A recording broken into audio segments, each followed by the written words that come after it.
With the Detroit Lions welcoming the Chicago Bears to Ford Field on Sunday, there's one thing that has to be taken care of above all else. The Lions defense has got to find a way to make sure that the one weakness that they have above all else is not exploited by the Bears. We're going to talk about it in today's episode, folks, so stay tuned. It started with an owner who had a last name fans despised, hiring a coach that the experts thought was crazy. But I got a plan, I swear to you. Who traded for a QB that was said to be washed up. They said the Detroit Lions would never amount to anything, that it would always be the same old Lions. But this team, our team, has a new identity, defined and expressed by the crazy head coach. Doesn't matter if you have one ass cheek and three toes, I will beat your ass. Led by the QB that nobody thought was good. Motor City Mania is in full swing and ready to start. So join the show and be prepared for kneecap biting, because Motor City Mania starts right now. Hello everyone, and welcome back to yet another episode, the second episode of the day from Motor City Mania MCM. I'm your host, David T. Pike, and we're diving in right now. As always, to those that are coming back to the show, I just want to say thank you all for coming back. Thank you all for your view, your support, your patronage. Thank you all for everything that you do. And to those that are newcomers to the show, I just want to say thank you all for giving my show a shot. Hopefully you guys enjoy the content. Hopefully I gain your subscription. And I just want to say thank you all for everything that you do. And to everybody, I just want to say God bless. Hope you enjoy the show, and let's dive into the content. So here's the thing, folks.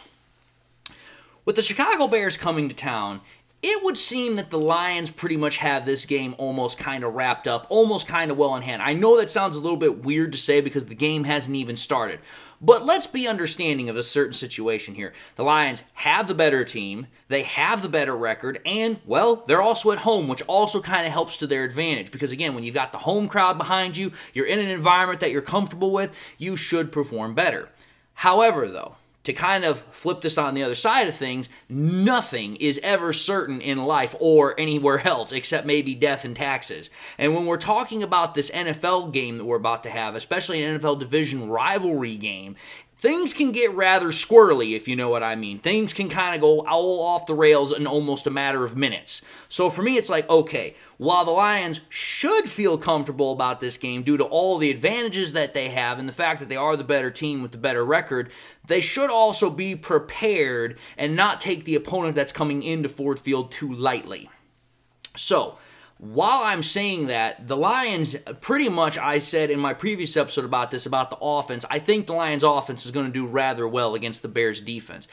However, though, when it comes to the Lions defense versus the Bears offense, there is one thing above all else that the Lions have absolutely got to ensure that they stop from the Bears offense. And that's what we're going to talk about in today's episode, folks. So as we start getting into this, you guys are going to kind of understand where I'm going with this. So we have to understand something about the Bears offense before we kind of get to that. First and foremost, the Bears offense, by no stretch of the imagination, is a juggernaut. It's not a really good offense, but at the same time, it's not really a terrible offense. At best, the best way I can describe it, it's kind of a mid-level offense. So let's take a look really quickly at what the Bears offense has done so far on the year. So I have the statistics in front of me. If I'm able to put them up on the screen, good. If not, I do apologize. But without further ado, let's take a look at how the Bears have been doing so far on the year when it comes to their offensive stats and rankings. So this is what we have. When it comes to the Bears offense in terms of points, they're ranked 16th. When it comes to the yards, they're ranked 15th. When it comes to their yards per play, they're ranked 17th. First downs, they're ranked 13th. Passing yards, they're ranked 24th. Rushing yards, however, they're second best in the league. Passing first downs, they're ranked 18th. Rush first, they're ranked 4th. Rushing average, they're tied 7th, coincidentally tied with us. Penalties, they're one of the most penalized offenses in the NFL, ranked 30th. Third down percentage, they do pretty good on third down. They're ranked 7th. Fourth down percentage, they're ranked 23rd. Red zone percentage, they're top 5. They're ranked 5, actually. Scoring drive percentage, they're ranked 18th. Turnover percentage, one of the worst. They turn the ball over pretty often. They're ranked 30th. Passing plays of 20 or more, they're ranked 22nd. Rushing plays of 20 or more, they're tied for 6th. Passing plays of 40 or more, they're tied 23rd. And rushing plays of 40 or more, they have absolutely none, which surprisingly actually is tied 19th. But either way, the point of the matter is that if you realistically take a look at what the Bears offense does, it's not terrible, but at the same time, it's not all that good either. That's why I said it's kind of like a mid-level offense here.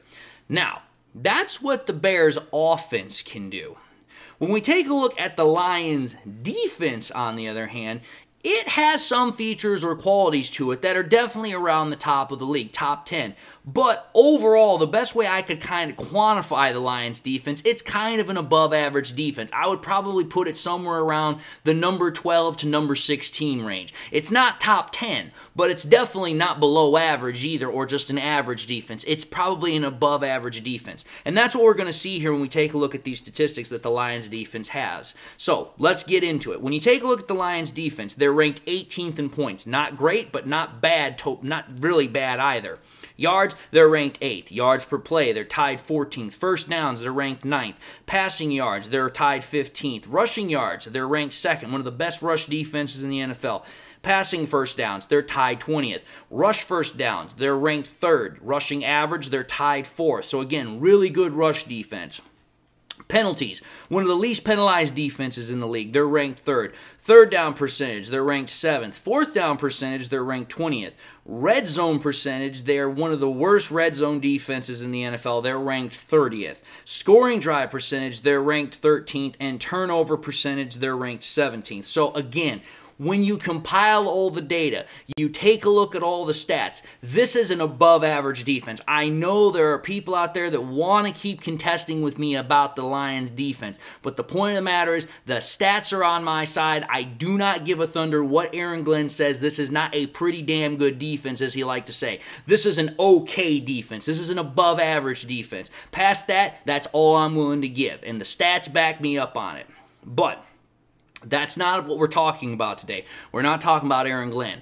What we're talking about is how the Lions defense has to stop the Bears exploiting one main central weakness that the Lions defense has. And I'm pretty confident that if you paid attention to the statistical rankings of both the Bears offense and the Lions defense, you've probably figured it out already.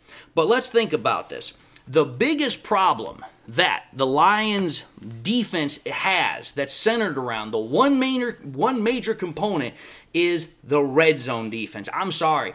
Like I said there just almost about a minute or so ago, the Lions red zone defense, it's absolutely atrocious. Our defense in the red zone is, I'll be frankly honest, it's pathetically weak. Why? Well, here's why. Because when you are giving up a touchdown in the red zone to opposing defenses almost 70% of the time when you're in the red zone, that tells me one simple thing.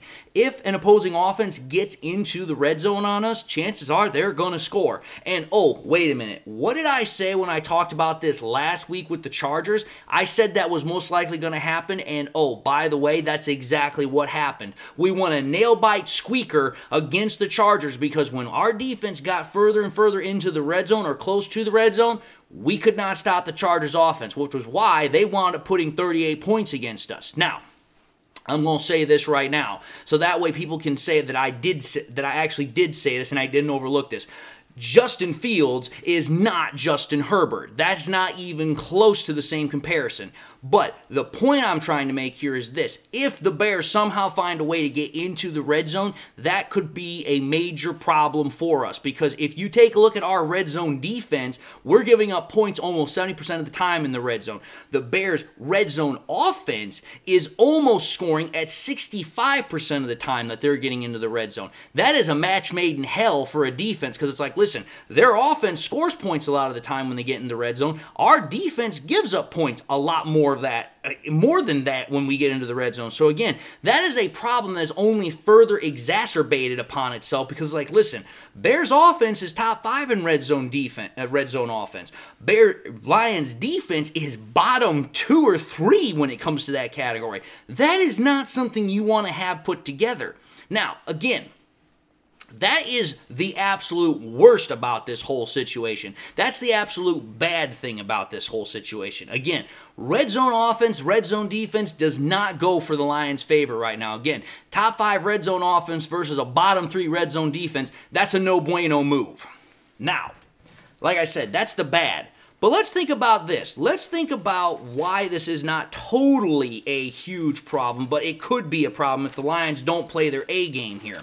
The reason why is because, if you think about it, why it could be a problem is because of the very nature of the Bears' offense, which realistically, you have to take a look at the primary engine of the Bears' offense, which that's Justin Fields. He is what powers that offense. He is what gets that offense's engine running and fully functional. And the reason I can say that is because when Justin Fields has not been on the field and they've had to rely on Tyson Bagent, the offense is completely different. It's completely different how it runs. It's visibly affected. But when he's in there, it's a completely different animal. Now, the point of the matter is that the Lions are very, very bad. They have been extremely weak against very mobile quarterbacks, and we've played very differently against mobile quarterbacks. The best case in point I can give from this year to kind of back up what I'm saying is the Ravens game. Because if you think about it, what the Lions tried to do in that game to counteract the mobility of Lamar Jackson is they tried to play a zone defense, so that way their defensive backs and their safeties never had their backs turned towards Lamar Jackson. So that way they made sure that Lamar Jackson was always in front of them and he couldn't just bust loose. The problem is then what Lamar did is he carved us up through the air. Now, I'm going to say this. Lamar Jackson is better than Justin Fields as a quarterback, at least right now. But the other thing that's kind of in the Lions' favor, at least at the moment, is the fact that Justin Fields is just now returning to gameplay mode after having a right thumb injury that's kept him out the last couple of weeks. So for me, it's like, okay, you haven't really been able to throw a ball, you haven't really been able to practice in the last month, and you're just now coming back. I fully expect that Justin Fields is probably going to be a little bit rusty. Some of his balls are probably going to sail. They're probably going to be a little short, which should help the Lions in theory, and it should help them probably get a couple of wayward passes for interceptions. We're going to have to see if that actually pans out to be the case. But the point of the matter is that having not been able to throw a pass in a while, I think that will make things a little bit more difficult for Justin Fields as a passer, but that also brings in the other problem with Justin Fields. He can run, and he can run like a damn gazelle. And that's even further exacerbated by the fact that the Bears' offense is a really good rushing offense even without Justin Fields on the field. Again, they have the second best rushing offense in the NFL, and Justin Fields has not played for the last 4 weeks. So for me, it's like, okay, that right there is a little bit of a problem for me. Now, again, to kind of balance that out, the Lions have a really damn good rushing defense. But the thing about it is that the Bears' rushing offense, all but one of their rushers has an average of rushing 4.3 yards or more. So what does that mean? I fully expect the Lions' rush to be able to handle it. But they still have to bring their A game against the Bears. Otherwise, this could turn into a back and forth game. And I'm sorry, if we get into a back and forth game between the Bears, that's not going to embarrass the offense. That's going to embarrass the defense, because I'm sorry. Like I said, the Bears' offense is not that good. It's a mid-tier offense. And if our defense, as much as Aaron Glenn likes to tout that it's a damn good defense, and how there are so many people out there that say that I'm just throwing a whole bunch of hate and shade against the defense because I just don't like Aaron Glenn, I'm telling you this right now. If we get into another back and forth game with the Bears because the defense cannot stop Justin Fields in this offense, I don't know what further you need to kind of get the whole message out there that, yeah, this defense has some problems with it. But my whole point of the matter is this. I'm just going to lay it out there. I don't want that to happen. You want to know what I want to happen? I want to have a rewind and a redo of what happened to the Bears when they came to Ford Field last time, where we absolutely smoked them 41-10. That's what I want to see. I want to see freaking Justin Fields running for his life, getting sacked, getting picked, and our offense just absolutely tearing the ever-living hell out of the Bears' defense. That's what I want to see. I want to see another 41-10 kind of blowout. That's what I want to see, because then at that point, I can just sit back and I just can be, happy as a clam. I can be happy as hell, because I don't have to worry about our team having to go back and forth with a team like the Bears that we should not have to have a competitive matchup with. But again, I'm getting a little bit ahead of myself. My whole point is this. The two biggest things that the Lions defense has got to do, shut down Justin Fields from running all over us, and we have to make sure we do not let the Bears offense into the red zone, because if we do, chances are more likely than not they're going to probably walk away with points. So again, I don't care what happens between the other 80 yards of the field, but make sure you do not let them inside of that red zone. So from line number 20 all the way to the goal line, keep them out. And make sure you don't let Justin Fields just start ripping it loose, whether it's running the ball or throwing the ball. That's all I ask, Aaron Glenn. That's all I ask. If you can do that, then we're good.